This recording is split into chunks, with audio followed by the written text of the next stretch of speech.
청약 같은 경우는 우리가 새 아파트를 가장 저렴하게 가져주는 방법이었죠. 근데 그게 지금은 점점 아니라는 거죠. 왜냐하면 세비치님, 혹시 얼죽신이라는 말을 요즘 많이 쓰시는 거 아시나요? 네, 알죠. 얼죽신이 어떤 뜻인지 혹시 모르시는 분들이 계실 수도 있어서 한번 맞아요. 설명 부탁드려도 될까요? 맞아요. 그러니까 얼죽신은 줄임말인데 얼어 죽어도 신축. 그러니까 이게 정말 신축 선호 현상 그걸 말을 하거든요. 근데 우리가 최근의 흐름을 보면 뭐 서울이나 수도권에서 되게 빠르게 급등한 단지들이 있어요. 대부분 신축이에요. 그러니까 사람들이 그만큼 신축을 좋아한다는 거겠죠. 네.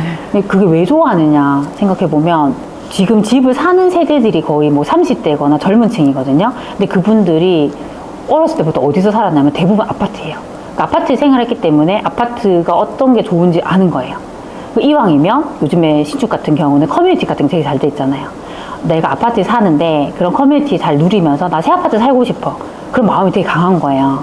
그래서 이런 현상이 저는 지금도 그렇고 앞으로도 계속 더 심화될 것 같아요. 주변에 새로 결혼하시거나 이런 분들은 다 일단 우선적으로 신축부터 맞아. 검토를 하시는 것 같아요. 근데 아무래도 좋은 물건일수록 비싸기 마련인데 또 저희 욕심에서는 좋은 물건을 싸게 사고 싶잖아요. 맞아요. 그래서 어떻게 하면 신축을 조금 저렴하게 살 수 있을지 방법이 있을지 그게 좀 맞아요. 궁금해요. 저는 요거를 우리가 청약을 받는 거랑 아니면 분양권이나 기존 신축을 사는 걸 좀 나눠가지고 좀 설명드리고 싶거든요. 우선 그래도 신축이라 했을 때 가장 먼저 접근하는 게 청약 받는 거죠. 그래서 그거부터 좀 말씀드릴게요. 청약 같은 경우는 우리가 새 아파트를 가질 수 있는 어떻게 보면 예전에는 가장 저렴하게 가져주는 방법이었죠. 근데 그게 지금은 점점 아니라는 거죠. 왜냐하면 고분양가가 너무 많아요. 특히 요즘에 물가 많이 올랐잖아요. 그러면서 공사비도 급등했죠. 그럼 그거를 분양회사에서는 어디다가 이제 다 놓냐면 분양가에다가 지금 다 반영을 하는 거예요. 근데 일부 보면 뭐 분양가 상한제 적용되는 단지도 있어요. 근데 그런 것들은 내가 하려고 해도 경쟁률도 너무 세요. 어렵죠. 그럼 대부분은 고분양가죠. 그러니까 그런 걸 내가 사는 게 좋으냐 했을 때 저는 아니라고 생각해요.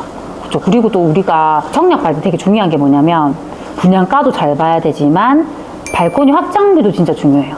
왜냐하면 우리는 분양가만 보잖아요. 요즘에 발코니 확장비가 기본 뭐 2천만 원, 3천만 원, 몇 천만 원 단위예요.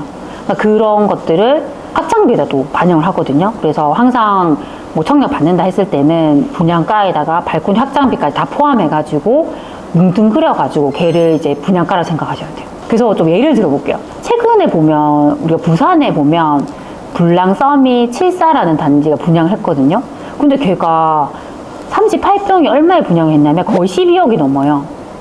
그럼 이게 우리가 많은 분들이 생각했을 때 여기 그래도 뭔가 좋아지겠지. 여기가 정말 앞으로 호재가 있어요. 뭐 북한 개발 호재도 있고 이런 거 있으니까 뭔가 특별한 그런 스페셜한 아파트가 되지 않을까라는 생각 하시잖아요.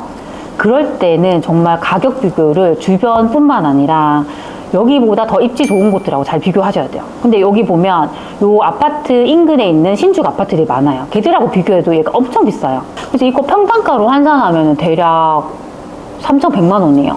근데 주변에는 지금 평당 신축이 뭐 2천만 원대도 있고요. 여기보다 더 최근에 인기 있었던 데가 어디냐면 남구의 대연동의 대연 DIA. 거기가 지금 평당가가 2,500만 원이에요. 그러니까 이렇게 비교해도 비싸다는 거 맞거든요.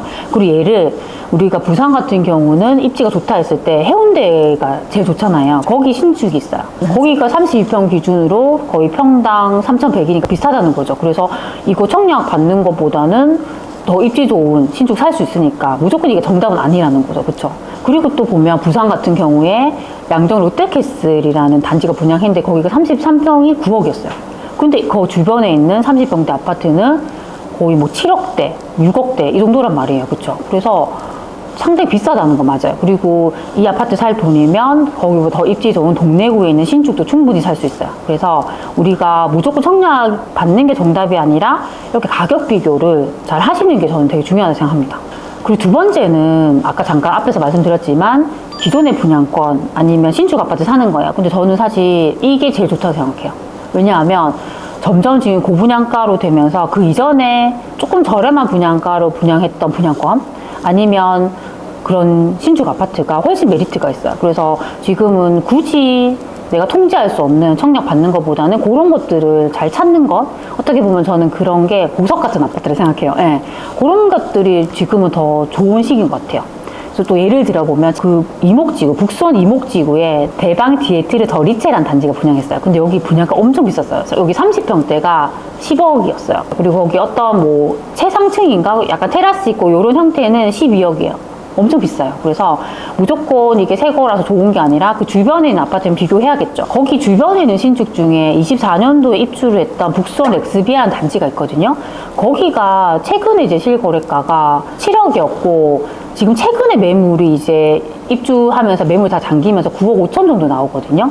근데 이게 제가 봤을 때는 아까 그 북수원 이목지구 그 거기가 고분양가 딱 분양하면서 영향을 받아서 여기도 지금 매물이 일단 9억 이상 나오는 것 같아요. 근데 일단 그렇게 비교해도 더 저렴하고 지금 요 인근에서 지금 입지가 제일 좋다 했을 때는 화서역 쪽이 되게 좋거든요. 거기 화서역 파크 푸르지오라는 신축 아파트 있어요.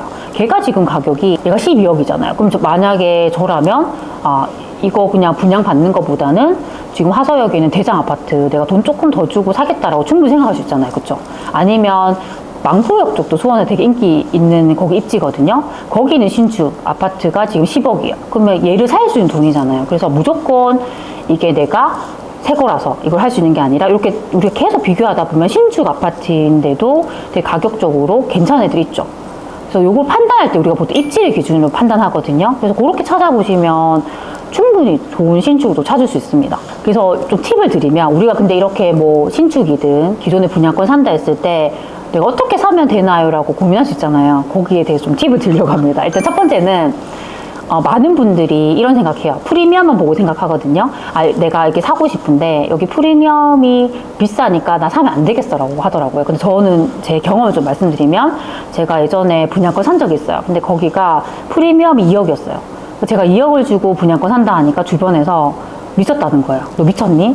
무슨 분양권 2억을 프리미엄을 주고 사니? 라고 하더라고요. 근데 제가 그때 그걸 결정했던 가장 큰 이유는 분양가가 상대적으로 저렴했어요. 거기다가 내가 프리미엄을 붙여도 주변이랑 비교해도 비싼 게 아니었던 거예요. 그래서 이런 식으로 접근해야 돼요. 예를 들면 만약에 여기가 분양가가 4억이고 프리미엄이 2억이에요. 총 매가가 6억을 주고 내가 사는 거잖아요. 근데 걔가 아니라 만약에 어떤 곳은 분양가가 6억인데 프리미엄이 1억인 거예요. 그러면 1억이니까 프리미엄 더 싸네라고 했을 때 얘를 사면 좋은 게 아니라 총 매가는 아까 후자 두 번째 말씀드린 거는 7억이잖아요.